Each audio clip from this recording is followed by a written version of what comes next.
Bienvenidos una vez más a Teología en un Café. Es el programa que quiere acercar de una forma más divulgativa la teología a todo el mundo.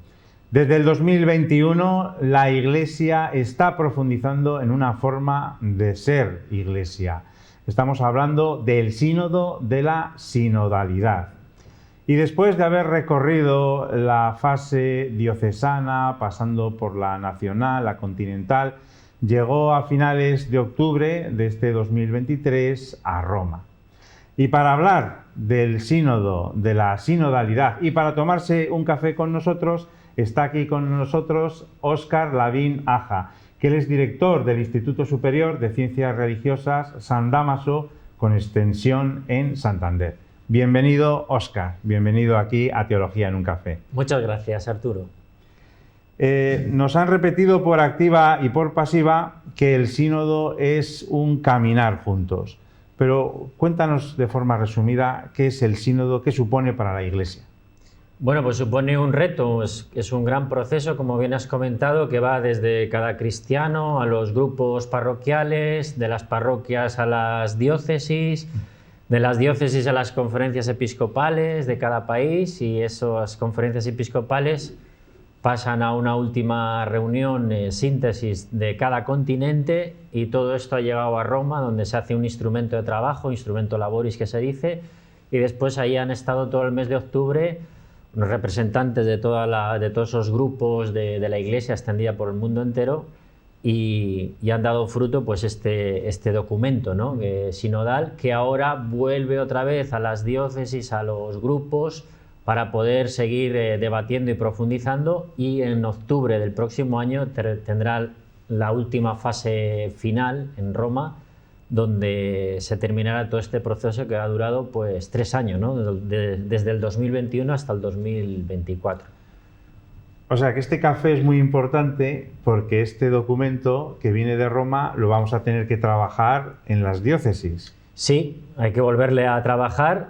Ya es un documento donde ya hemos visto un poco que han salido todas nuestras aportaciones y las aportaciones de toda la Iglesia, de todos los cristianos, y ahora han vuelto otra vez a nosotros enriquecidas con la perspectiva de muchos lugares, situaciones, culturas, en fin, de la Iglesia extendida por el mundo entero, ¿no? Y ahora hay que volver a repensar y a profundizar toda esa aportación, ¿no?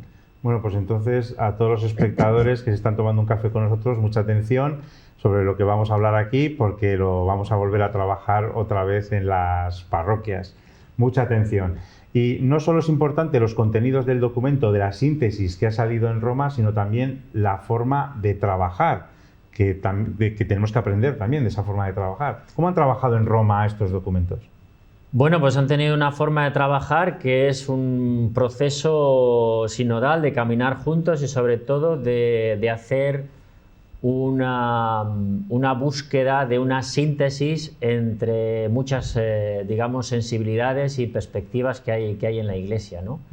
Entonces se ha trabajado por unos círculos menores, que eran esas mesas que a veces salían en la televisión o en los medios de comunicación, que eran, bueno, estaban todos en una gran sala, el aula Pablo VI, unas mesas, unas 10 o 12 personas, y ahí se tenía una metodología que era hablar cada uno, unos 4 minutos, después había que hablar otra vez 2 minutos de lo que habías escuchado de los otros, y después se llegaba a un documento síntesis que se mandaba a una comisión general donde llegaban todas las aportaciones de todos esos círculos, y ahí se expresaba todo lo que habían declarado o pensado todos los grupos, y lo oían toda la gente.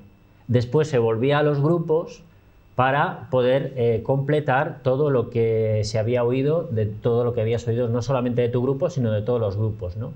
Por eso digo que es un proceso en que la Iglesia ensaya un modo de caminar juntos, integrando todas las perspectivas y todas las sensibilidades que tienen los cristianos, que vemos en nuestras parroquias, en nuestro día a día, y además eso hay que sumar culturas y continentes diferentes, ¿no? Entonces es un proceso también como institución a nivel global de cómo hay que ensayar el diálogo en una cultura, en una sociedad global, donde entran en juego todas las perspectivas, sensibilidades y diferencias, ¿no?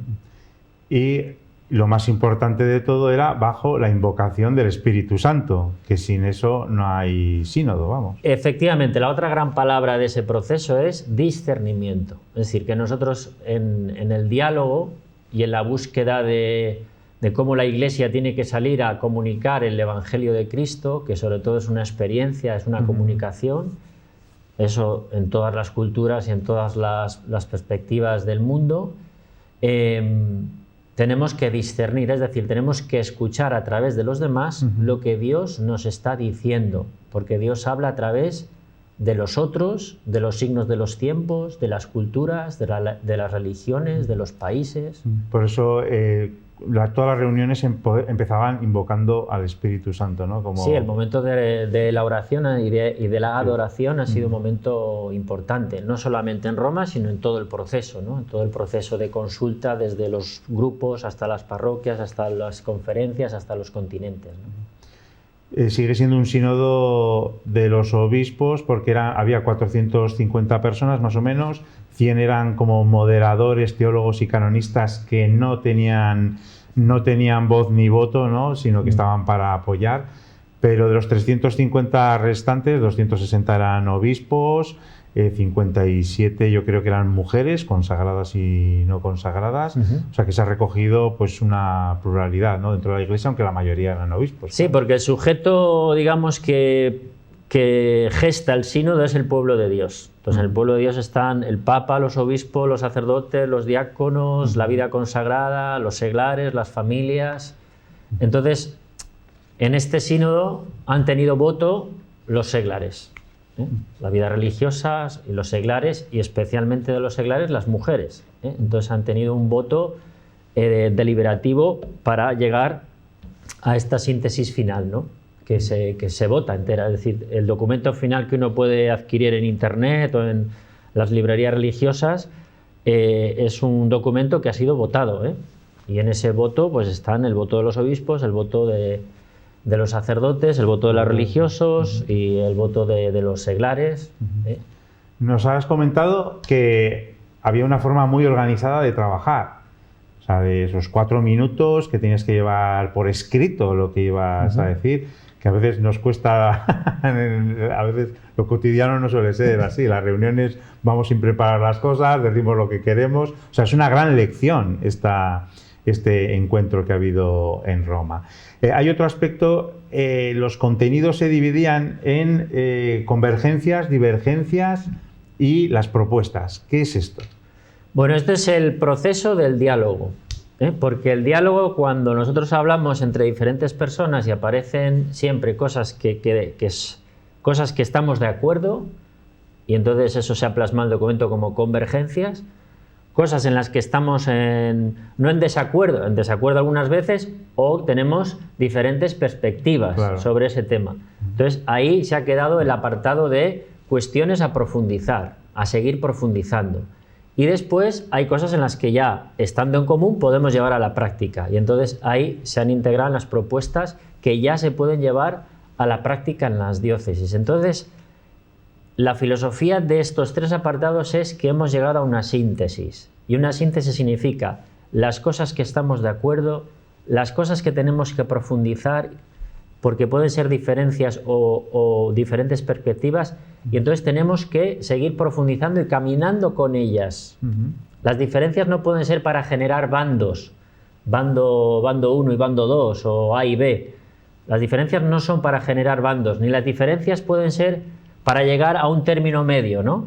Es decir, si tú estás en desacuerdo conmigo, oye, pues vamos a llegar a un consenso medio para poder estar... No, ni consensos ni bandos. Vamos a mantener las diferencias, vamos a seguir trabajando sobre las diferencias y vamos sobre todo a trabajar codo con codo en las cosas que nos unen y en las cosas que podemos llevar a la práctica. Entonces, en un trabajo codo a codo en las cosas que estamos de acuerdo, vamos a seguir profundizando las diferencias. Por eso ahí se llega a la síntesis, se llega al discernimiento. Y sobre todo una cosa que dice el Papa muy importante, y es que el Espíritu Santo en medio de ese diálogo genera la armonía. La armonía. Y eso exige tiempo y exige escucha, exige discernimiento. Lo cual es un proceso que no se ha terminado, que sigue y continúa, porque la dimensión sinodal de la Iglesia es un modo de ser. Modo de ser donde vamos a abrir sistemáticamente siempre procesos de discernimiento, donde vamos a llegar a puntos comunes, donde vamos a trabajar en común y donde vamos a tener que profundizar y llevar las diferencias. Para llevarlas con nosotros, no para generar bandos en la Iglesia, ni para generar consensos, para llevarnos bien y que haya, como solemos decir, pues buen rollito, ¿no? Sino sí, que sea... las diferencias además son muy importantes porque es donde el espíritu nos habla en el tiempo, en el proceso del diálogo, ¿no? Óscar, el documento que sale de este encuentro de Roma, el documento de la primera síntesis, ¿no? Que es la primera síntesis y que va a llegar, pues supongo, o si no ya está en la librería diocesana, se puede descargar por internet, es el documento que vamos a tener que trabajar en las parroquias, en la diócesis. Tiene 3 partes, ¿no? Sí. Y la parte primera es el rostro de la Iglesia sinodal. Uno de los elementos que he visto que me parecen muy importantes es la iniciación cristiana. Se trabaja mucho, se le da mucha importancia a la iniciación cristiana. Además, es algo que nos afecta bastante aquí en la diócesis y en las parroquias. Sí, una de las cosas que se ha llegado un poco a percibir, uno de los grandes temas de fondo que se ha llegado a percibir en el aula sinodal, sí, fruto de todo el proceso de consulta anterior, es que hay un tema importante en la Iglesia hoy, es que cómo una persona que quiere ser cristiano se inicia en la vida cristiana. Y entonces eso es un tema, un reto, tanto en los países que llamamos de misión como en los nuestros, donde eso que hemos llamado la cristiandad medieval, digamos, se está desmontando. Esa forma que ha configurado la Iglesia se está, pues está cayendo porque hay un cambio de época. Y entonces, en este cambio de época, donde hay cantidad de retos y hay una nueva cultura, pues hoy lo vemos en los jóvenes, ¿no? Si un joven hoy quiere ser cristiano, pues tiene que hacer un proceso de iniciación, cosa que antes iba con la vida cotidiana, ¿no? Porque había había una estructura de cristiandad, pero hoy...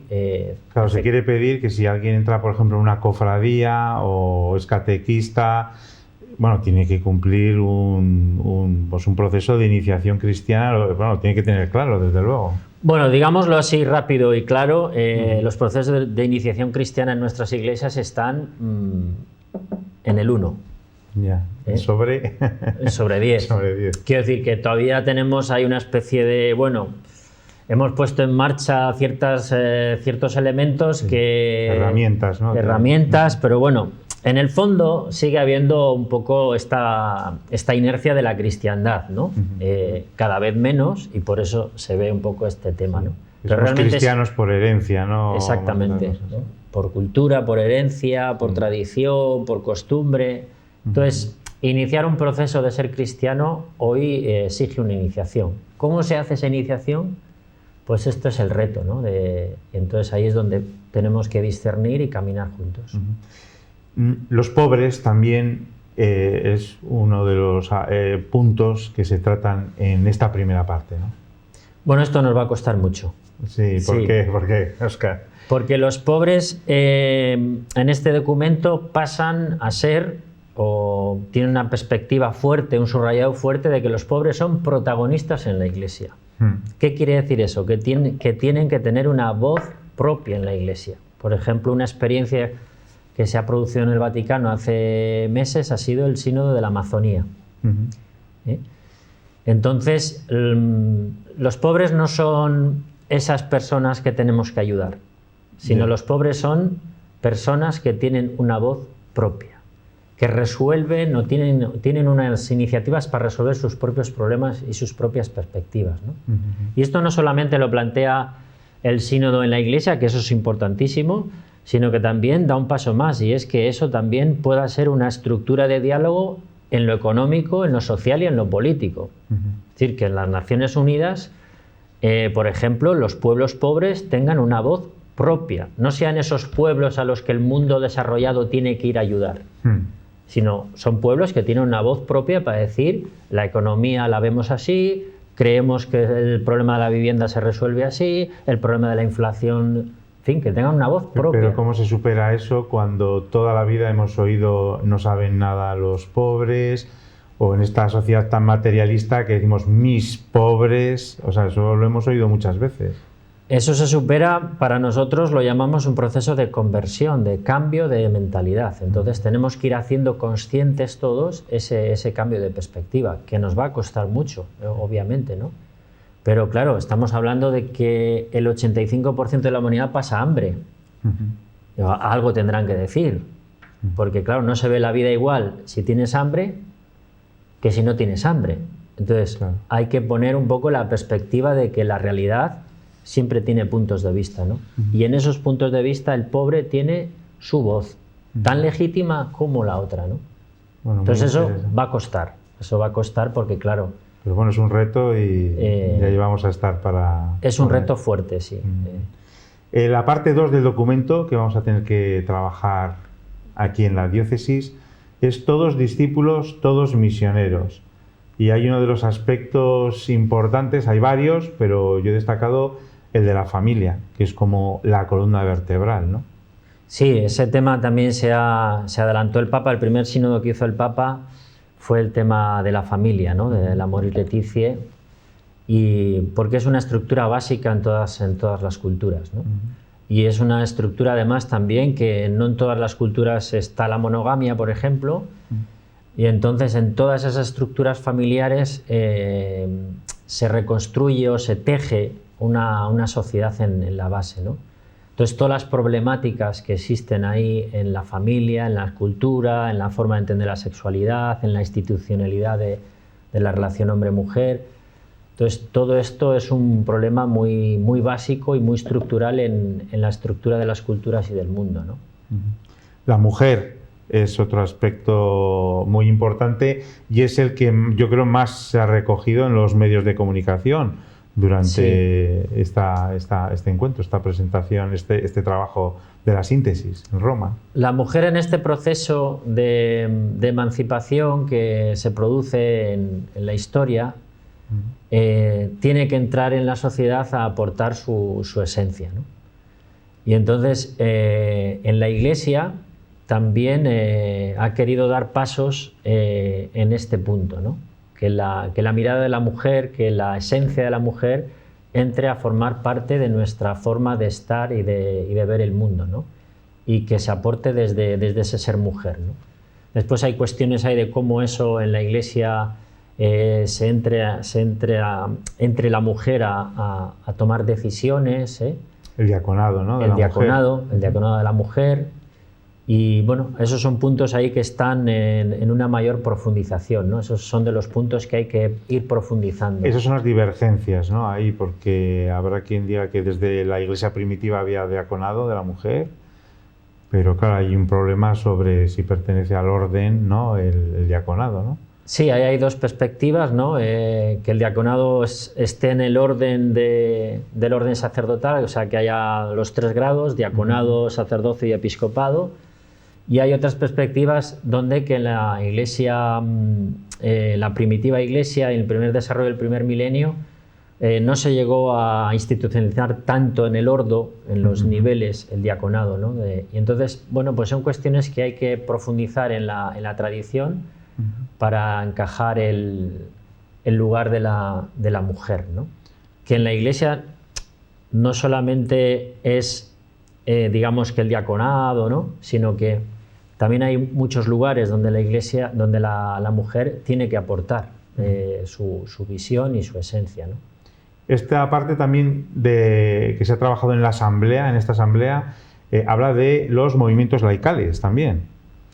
Sí, ahí también es otro gran reto, ¿no? Que los seglares desarrollen eso que llamamos la caridad política, ¿no? Que es la transformación del mundo, o llevar todas las estructuras e instituciones que sean vertebradas por la caridad, ¿no? Para eso el gran instrumento es la doctrina social de la Iglesia, que en ese terreno también pues tenemos muchísimo camino que andar, ¿no?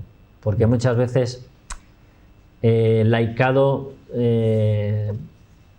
se ha metido un poco como dentro de la Iglesia, ¿no? Ayudar, digamos, a colaborar en las acciones de los curas, ¿no? Entonces sí que hay muchos ministerios que hay que desarrollar. Por ejemplo, en la parte tercera aparece un ministerio, un servicio que los miembros de la comunidad cristiana pueden aportar, que es la escucha, ¿no? Por ejemplo. Entonces hay que desarrollar nuevos ministerios dentro de la comunidad cristiana y que los laicos tienen que entrar, ¿no? Pero quizás hay una tendencia que nos ha frenado un poco, y es que los laicos sean un poco como los suplentes de que los curas no puedan llegar. Y entonces, efectivamente, esos son ministerios importantes, pero digamos que se ha concentrado ahí y se ha perdido un poco la identidad del laico, que es precisamente abrir la puerta de la Iglesia, asomarse al mundo y transformar el mundo, ¿no? Esa es su caridad política o su caridad social, ¿no? Que también va a ser difícil, ¿no? O sea, si lo de los pobres era difícil... Es difícil porque el mundo es muy complejo, es complejo, y entonces al haber complejidad tiene que haber un discernimiento, no están las cosas claras, hay que tomar decisiones, se puede uno equivocar. Entonces todos esos procesos de acompañamiento, de conciencia, de lucha, de persecución, porque claro, cuando eres cristiano en serio en muchas instituciones, en muchos trabajos, pues te juegas muchas cosas, te juegas el sueldo, te juegas el prestigio, te juegas... Entonces, eso es complicado, por eso... Obispos que se tienen que ir a los 15 días porque su país no les permite la estancia más de 15 días, ¿no? Exactamente, hay de las persecuciones más sangrientas a persecuciones del día a día, más silenciosas, ¿no? Que podemos ser un poco más nuestra cotidianidad, ¿no? de nuestra Iglesia. Pero ciertamente ese trabajo del laico como caridad política, hay mucho que andar. Hay la última parte, la tercera parte de esta síntesis de la 16 Asamblea que ha tenido lugar en Roma ahora en octubre, es tejer lazos para construir comunidad. Y aquí entra en juego pues lo importante que es la comunidad, ¿no? Y lo esencial que ha sido en este documento, que es en este documento. Sí, por una parte está la Iglesia en sí, tejer un poco todas esas relaciones de caminar juntos entre religiosos, obispos, el Papa, las diócesis, los movimientos laicales, los nuevos movimientos, por ejemplo, Opus Dei, Focolares, Comunión y Liberación, neocatecumenales y cantidad de movimientos menores o comunidades cristianas que están naciendo, ¿no? Que emergen. Entonces, toda esa articulación de discernimiento, centrado sobre todo en las iglesias locales, en las diócesis, o sea, que las diócesis sean los territorios donde todas esas realidades confluyan en el servicio, dice el documento a dos cosas muy importantes: a la cultura. La cultura son los modos de entender la vida, las costumbres, los valores, las tradiciones de cada lugar. Es decir, evangelizar esa conciencia cultural, y sobre todo los pobres. Todas las realidades de pobreza, de marginación, de inmigración, eso tienen que ser dos puntos centrales a la hora de tejer comunidad. Porque una cosa que el Papa ha insistido mucho es en que la Iglesia tiene que ser un ámbito donde todos entren. De hecho, hay un punto en el documento que se dice que las comunidades cristianas, que todo eso sobre todo se vive en África, son comunidades de cristianos, son comunidades de otras religiones. Por ejemplo, el Jubileo de la Misericordia, muchos musulmanes en África entraban en las iglesias y se iban a la Virgen María y hacían su jubileo dentro de las iglesias. Entonces esas realidades que son de diálogo interreligioso, donde todos cabemos en diferentes niveles, eso es muy importante para este sínodo, ¿no? Que caminemos juntos, no solamente la Iglesia, que tiene como reto, ¿no?, propio, sino también una Iglesia abierta a otras realidades, ¿no? Por ejemplo, estoy pensando que muchas veces en nuestras parroquias los domingos pues hay gente muy comprometida, menos comprometida, alejada, muy alejada, que están en misa. Entonces, todo eso es una realidad de Iglesia que hay que tejer, ¿no? Y este sínodo hay quien dice que si quiere cambiar la doctrina o adecuarla a los tiempos actuales. Porque hay ese debate, hay gente que dice, bueno, esto a ver qué vamos a tocar aquí, ¿no? Bueno, hay que reconocer que en la Iglesia es un cuerpo social donde hay tensiones. Hay tensiones entre la doctrina, la verdad y la misericordia, el acercamiento a la gente. Entonces, esa tensión nunca se va a eliminar. Nunca se va a eliminar. Bueno. La cuestión es cómo hablamos, cómo pronunciamos la verdad y cómo nos acercamos a las situaciones que están muy alejadas de esa verdad, la misericordia, ¿no? Entonces, esa tensión genera miedos, recelos, incertidumbres, y para otra gente le genera ilusión, le genera creatividad, le genera ansia de futuro, ansia de creatividad. Entonces, este es el caminar juntos, ¿no? Caminar juntos, caminamos obviamente con nuestros miedos y con nuestras ilusiones, ¿no? Pero que vamos a eliminar esa tensión, no. Esa tensión hay que darla por hecho y hay que caminar juntos y discernir efectivamente cómo la verdad, la doctrina que está realizada en la tradición y en el Evangelio se acerca con la misericordia a los últimos, que son los destinatarios del Evangelio.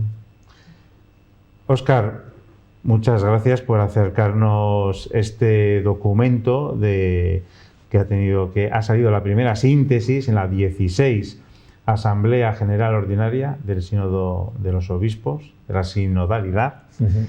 Estos temas se pueden seguir trabajando, de hecho, en la parroquia de Santa Lucía. Todos los meses estáis teniendo pues, una reunión formativa donde dialogáis, habláis, cualquiera que se quiera acercar allí puede preguntar y tener un diálogo. También están pues, estos documentos, la síntesis que se publica, la carta al pueblo de Dios que surge, ¿no? Que es como epílogo, ¿no? Es la carta final del documento que el Papa envía a toda la Iglesia para seguir trabajando este año, porque todavía nos queda otra vuelta, y en octubre que hay que trabajar. Que hay que trabajar, claro. Y esto está en la librería de Pastoral de la Diócesis de Santander, y también se puede descargar de internet, quien quiera, que lo quiera tener en papel, pues aquí tiene la opción. Y no sé si me dejo alguna cosa más, porque aquí hay mucho que comentar, pero bueno, así como plato, como primer plato, está bien. Hemos hablado de cosas ahí como muy centrales, ¿no? Del documento, para que la gente pueda animarse para a trabajar. Ya está, vamos, a mí se me ha enfriado mi café, no sé el tuyo, pero vamos. Bueno, yo soy de café templado, o sea que... Bueno, como yo, ¿no? Hasta donde se enfríe. Muchas gracias. Gracias, Óscar. A vosotros. Muchas gracias por acercarnos el sínodo y que así lo podamos trabajar aquí en la diócesis cuando se organicen, ¿no? Los grupos de trabajo. Bueno, muchas gracias, y a todos ustedes también les agradecemos el haber compartido con nosotros este café, esta teología en un café, y nos vemos en la próxima entrevista.